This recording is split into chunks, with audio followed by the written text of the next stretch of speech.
বিপ্লব করা হয়েছে একটা নিরাপদ বাংলাদেশের কারণে, হওয়ার কারণে, যেখানে বাংলাদেশে সবাই সেফ থাকবে। সেখানে প্রথমেই একটা শহীদের মানে কি বলবো, শহীদের মেয়ে ধর্ষণ হয়, তারপরে বিচারের অভাবে নিজে ফাঁসি দিয়ে মারা যায়, তখনই তো বিপ্লব শেষ। আর আমাদের নির্লজ্জ মিডিয়া এটারে মানে সামনেই আনতে চায় না, আমাদের নির্লজ্জ মিডিয়া।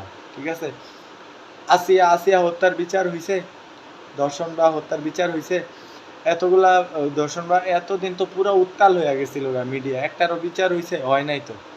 যা দেন কয়টারে তলে তলে জামিন দিয়া বৈশা রয়েছে। একজন মায়া আদালতে কান্না করছে, হ্যাঁ, যে দর্শকরে জামিন দেওয়ার কারণে আসিফ নজরুল স্যারের আইনে এটা করা হয়েছে। বিপ্লব ওদিনই ব্যর্থ হয়ে গেছে, যেদিন একজন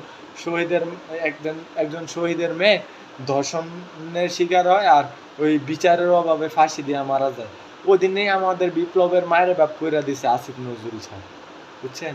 যেদিন ওই ওই আসামিরে যেদিন জামিন দেওয়া হয়েছে, ওদিনই বিপ্লব শেষ কইরা দিছে ওরা। বিপ্লব বলতে এখন আর কিছু নাই। ঠিক আছে, বিপ্লব